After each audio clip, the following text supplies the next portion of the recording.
4 de julho de 1946, colina de Biskupia Gorka, Gdańsk, Polônia. Wanda Klaff, aos 24 anos, caminhava em direção à forca com as mãos atadas. 20.000 pessoas aguardavam vê-la morrer. A bruxa de Stutthof enfrentaria a corda na terra que ela traiu. Filha de solo polonês, serviu aos nazistas com zelo terrível. Espancava prisioneiras até a morte. Selecionava mulheres para as câmaras de gás. Matou com as próprias mãos. Testemunhas descreveram sua crueldade fria e metódica em Stutthof. Como uma polonesa traiu seu próprio povo com tanta devoção? Por que sobreviventes a chamavam de bruxa? O que seus últimos segundos revelaram?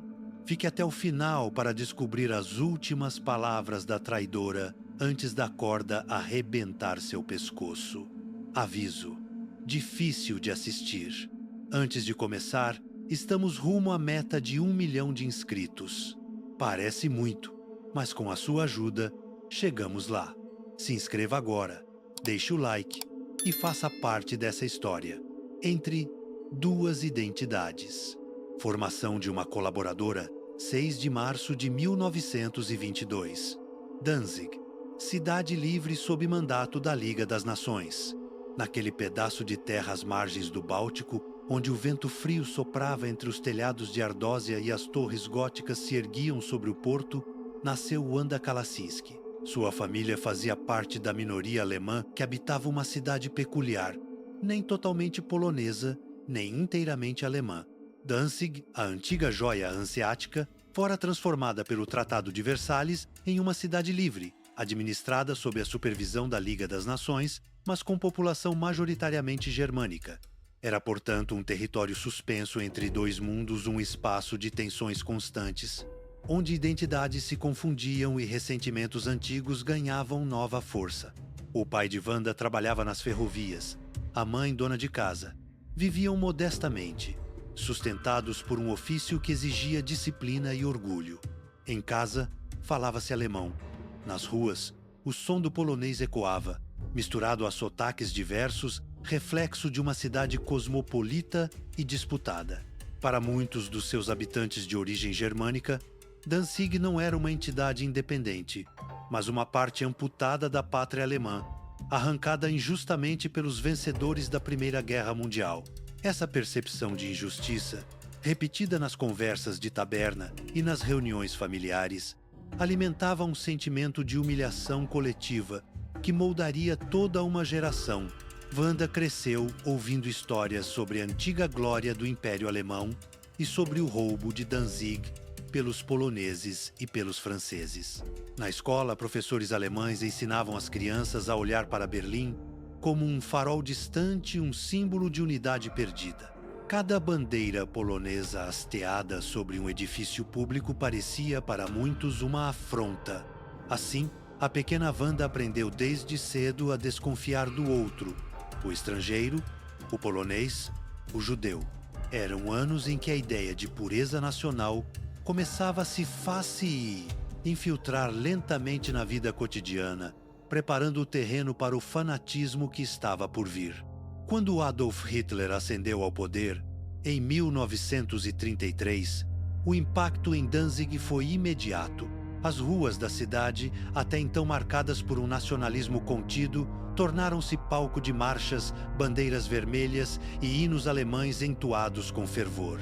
Grupos juvenis simpatizantes do NSDAP começaram a se organizar e a ideologia nazista penetrou rapidamente nas instituições locais. A juventude germânica de Danzig, ressentida e em busca de pertencimento, encontrou nas promessas de Hitler uma identidade clara, a de alemães traídos, que precisavam ser redimidos pela força. Wanda, então adolescente, foi moldada por esse clima de exaltação. As rádios transmitiam discursos inflamados sobre o destino do povo alemão e a necessidade de reunificação nacional. As vitrines exibiam retratos de Hitler e slogans sobre honra e sacrifício. Até mesmo os professores começaram a usar o vocabulário do Reich, pátria, dever, sangue e solo. Danzig se tornava pouco a pouco uma extensão emocional da Alemanha nazista. Em 1938, aos 16 anos, Wanda concluiu seus estudos e passou a trabalhar em uma fábrica de geleia local. Era uma jovem comum, discreta, mas impregnada pelo discurso de lealdade e superioridade racial que dominava a época. Dia após dia, entre o cheiro adocicado das frutas cozidas e o ruído das máquinas, ela cumpria sua rotina operária, enquanto o mundo ao redor se preparava para o abismo. Um ano depois, a história deu uma guinada decisiva. Em 1 grau de setembro de 1939, quando a Wehrmacht atravessou a fronteira polonesa e os primeiros tiros foram disparados na península de Westerplatte, a poucos quilômetros de sua casa, Wanda, aos 17 anos, viu o impossível acontecer. Danzig voltava a ser parte do Reich alemão. As ruas explodiram em celebrações. Bandeiras com a suástica tremulavam nas janelas.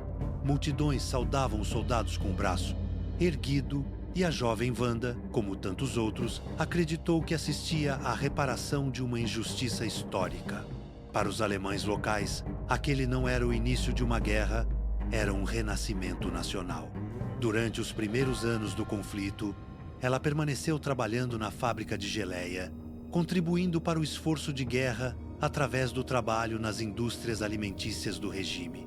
Os jornais falavam de vitórias relâmpago, e a propaganda nazista glorificava o papel das mulheres como sustentáculo moral do Reich. Em 1941, sua família decidiu mudar o sobrenome polonês Kalasinski para o mais germânico Kaiden, um gesto simbólico que refletia o desejo de apagar qualquer traço de identidade eslava e afirmar, de uma vez por todas, sua lealdade ao Reich. Em 1942, aos 20 anos, Wanda casou-se com Willy Klaff, um homem local, adotou seu sobrenome e deixou temporariamente o trabalho na fábrica para tornar-se dona de casa. Mas a vida doméstica não trouxe à padelaça estabilidade financeira esperada. A guerra se arrastava, os salários eram escassos e a necessidade de dinheiro logo forçou Wanda a voltar ao mercado de trabalho. Desta vez, tornou-se operadora de bonde nas linhas de transporte público de Danzig, um emprego modesto, mas que lhe permitia manter alguma dignidade econômica. Porém, à medida que o conflito se intensificava e as necessidades do regime cresciam, novas oportunidades surgiram e, com elas, um chamado mais sombrio. Em 1944, a SS passou a recrutar ativamente homens e mulheres locais para trabalhar nos campos de concentração. Os anúncios prometiam salários regulares, prestígio e a chance de servir diretamente à causa nacional. Para uma jovem como Wanda, criada sob a doutrina da lealdade absoluta e do dever racial, aquilo parecia mais do que um emprego, era um chamado. Assim, deixando para trás o bonde e a rotina operária, Wanda Klaff tomou a decisão que mudaria o rumo de sua vida. Respondeu ao chamado da SS e ingressou voluntariamente no corpo auxiliar feminino. Deu o primeiro passo rumo ao mundo fechado e cruel dos campos de concentração.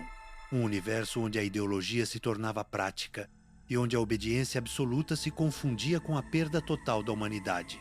Portões do Inferno, Stutthof, 1942. Campo de concentração de Stutthof, 36 km a leste de Danzig.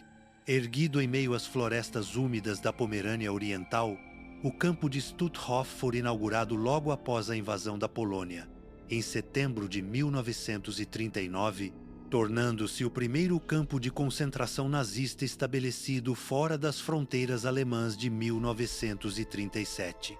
A princípio, era um local improvisado, composto de barracões de madeira e cercas toscas, destinado a abrigar prisioneiros políticos poloneses, intelectuais e membros da resistência.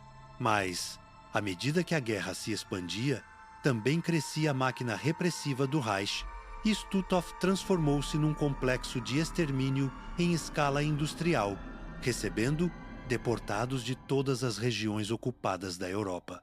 Ali, homens, mulheres e crianças de origens diversas, poloneses, judeus, soviéticos, bálticos e escandinavos, eram submetidos a um regime de brutalidade calculada, Com o passar dos anos, o campo ganhou câmaras de gás, crematórios e uma infraestrutura dedicada ao extermínio. Quando as tropas soviéticas finalmente o libertaram, em maio de 1945, mais de 65 mil pessoas haviam sido assassinadas, vítimas da fome, de doenças epidêmicas, de exaustão ou de execuções sumárias nas valas próximas às torres de guarda. Foi nesse cenário que Wanda Klaff apareceu pela primeira vez nos registros administrativos do campo em junho de 1944, após concluir seu treinamento no centro de Trauniki, o mesmo onde centenas de auxiliares femininas das SS eram instruídas na disciplina Obediência e Ideologia Racial. Designada como Aufseherin, ela passou a atuar no setor feminino, sob o comando direto da temida Oberaufseherin, Gerda Steinhoff, uma das figuras mais cruéis da hierarquia de Stutthof. Os relatórios internos e os testemunhos colhidos após a guerra descrevem Klaff como uma supervisora rígida e impiedosa.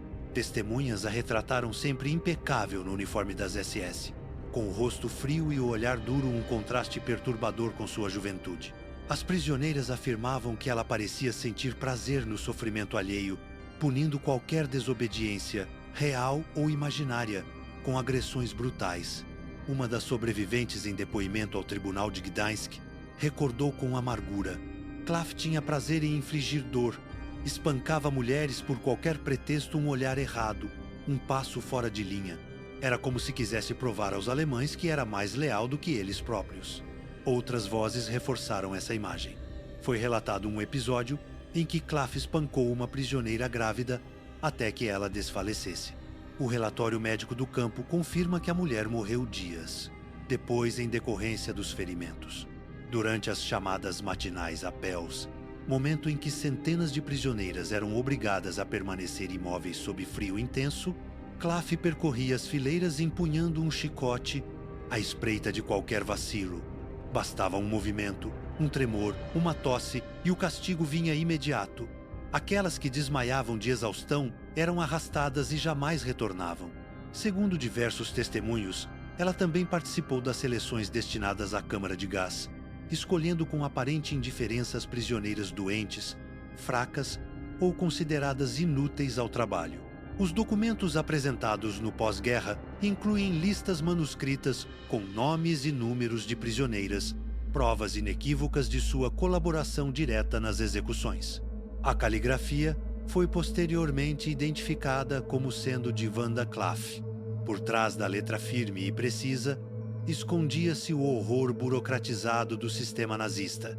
Listas de morte, frias e metódicas, onde cada nome representava uma vida extinta, sem julgamento, sem voz, sem despedida. E enquanto o fronte oriental se aproximava, com o eco distante da artilharia soviética atravessando o céu de Danzig, Wanda Klaff continuava fiel ao uniforme e à ideologia. O mundo ao redor ruía, mas ela seguia servindo ao Reich com a mesma devoção, sem imaginar que em breve as vítimas de Stutthof seriam substituídas por algo ainda mais terrível: os fantasmas do julgamento. O colapso, evacuação e captura janeiro de 1945. O inverno báltico parecia mais cruel do que nunca. O vento cortante soprava sobre os pântanos congelados da Pomerânia, trazendo consigo o som distante da artilharia soviética. O Terceiro Reich estava desmoronando. Nas trincheiras, nos campos, nas cidades arrasadas, o colosso alemão agonizava, e com ele o Império da Morte que se erguera sobre a Europa. Em Stutthof, a notícia da aproximação do Exército Vermelho espalhou-se como um murmúrio de pavor.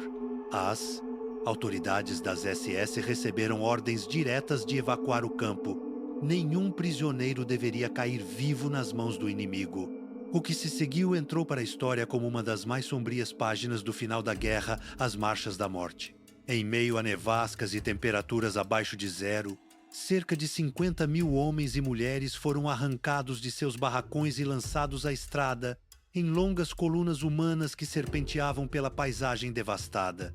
Carregavam o pouco que tinham: uma manta, um pedaço de pão, talvez um sapato sem par. Muitos estavam tão enfraquecidos que mal conseguiam caminhar. Ainda assim, os guardas os empurravam com coronhadas e ameaças. Quem caía era deixado para trás ou morto na hora. Estima-se que cerca de 25 mil prisioneiros morreram durante essas evacuações brutais. Alguns foram executados em grupos nas praias, metralhados enquanto caminhavam em direção ao mar gelado. Outros simplesmente desabaram na neve e nunca mais se levantaram. As estradas ficaram cobertas de corpos. Quando as tropas soviéticas finalmente alcançaram a região, encontraram montes de cadáveres congelados nas margens e rastros de sangue perdidos na neve derretida. Stutthof, antes um campo de confinamento, transformara-se em um túmulo a céu aberto. Com o colapso total do Reich em maio de 1945, a guerra chegava ao fim. Os sobreviventes emergiam das ruínas e os algozes, agora sem farda, tentavam apagar o passado. Wanda Klaff fugiu de Danzig, abandonando o uniforme e buscando refúgio entre a população civil. Tentou desaparecer no caos das cidades em ruínas, misturando-se aos milhões de deslocados que vagavam pela Europa devastada. Por algum tempo, conseguiu se tornar invisível como tantos outros que haviam servido ao regime. Mas a sombra de Stutthof era longa. Em 11 de junho de 1945, poucos meses após a rendição, Klaff foi reconhecida e presa pela polícia polonesa.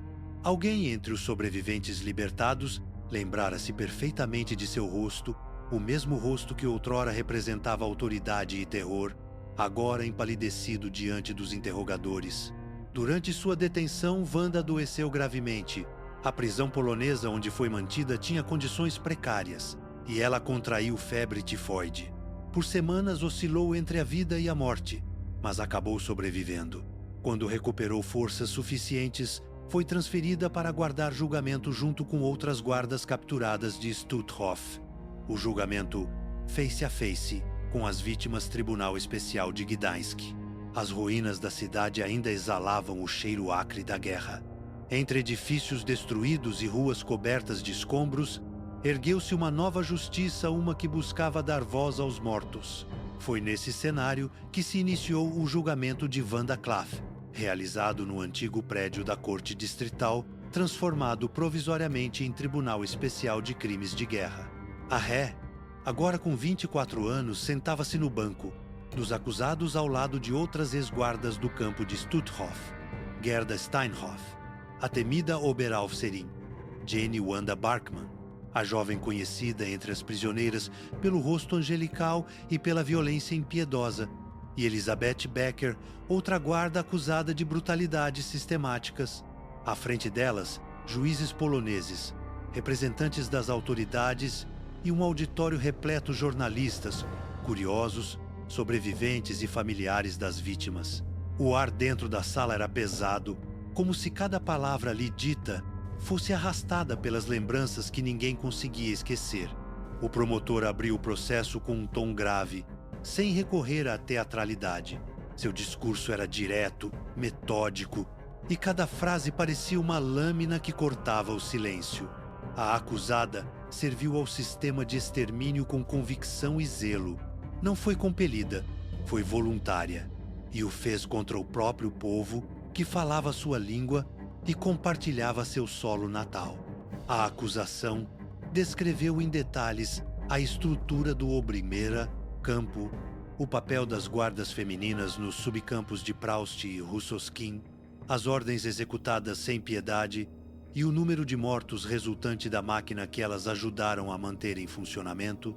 Durante dias consecutivos, o tribunal ouviu sobreviventes que subiram à tribuna, determinados a não deixar o horror ser esquecido. Wanda Klaff foi acusada de espancar e agredir prisioneiras diariamente durante seu tempo nos subcampos. O mais perturbador foi sua própria postura durante o julgamento. Longe de demonstrar arrependimento ou tentar minimizar seus atos, ela se mostrou estranhamente orgulhosa de seu serviço. Segundo registros do tribunal, Klaff declarou abertamente: "Sou muito inteligente e muito devotada ao meu trabalho nos campos. Eu golpeava pelo menos 2 prisioneiras por dia. A confissão chocou a sala. Não era uma admissão arrancada sob pressão, mas uma afirmação feita com aparente satisfação, como se esperasse reconhecimento por sua dedicação.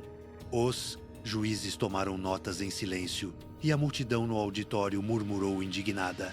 Aquela jovem de 24 anos parecia incapaz de compreender a monstruosidade de seus próprios atos. Não se sabe ao certo o que motivou tal confissão. Talvez fosse uma tentativa desajeitada de impressionar o tribunal com sua lealdade, ou talvez ela realmente não compreendesse que o mundo havia mudado, que o Reich, ao qual servira com orgulho, agora era sinônimo de vergonha universal. As provas documentais, registros administrativos e relatórios dos subcampos foram exibidas diante do tribunal. Cada documento reforçava o papel ativo de Wanda Klaff no sistema de terror que imperava em Stutthof e seus anexos. Quando o promotor encerrou sua fala final, não restava dúvida. Ela havia participado conscientemente do sistema de extermínio. A sentença, pronunciada em meio ao silêncio absoluto, não surpreendeu ninguém. O tribunal, unânime, declarou-a culpada de crimes de guerra contra a humanidade, condenando-a à morte. Do lado de fora, uma multidão se aglomerava nas ruas, esperando o desfecho que simbolizaria não apenas punição, mas uma espécie de catarse nacional. Para Wanda Klaff, não haveria mais fuga, nem disfarce, nem silêncio. O que você está achando até aqui? Se este tipo de conteúdo histórico profundo é o que você procura, comente "Quero mais histórias", para nos incentivar a continuar trazendo a verdade dos arquivos. Não esqueça de curtir e compartilhar para que mais pessoas conheçam estas narrativas esquecidas da história. A execução. O fim de Wanda, 4 de julho de 1946. Colina de Biskupia Gorka, Gdańsk. O sol mal havia surgido quando as primeiras multidões começaram a subir a colina. Homens, mulheres e crianças se espremiam entre os guardas, ansiosos por presenciar aquilo que a imprensa chamava de o Dia da Justiça. A guerra deixara cicatrizes profundas e a lembrança dos campos ainda era uma ferida aberta para muitos.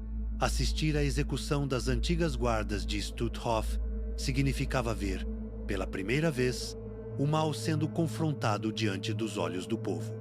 As enormes forcas erguiam-se no alto da colina, estruturas imponentes que dominavam a paisagem, permitindo que toda a multidão testemunhasse o que estava por vir.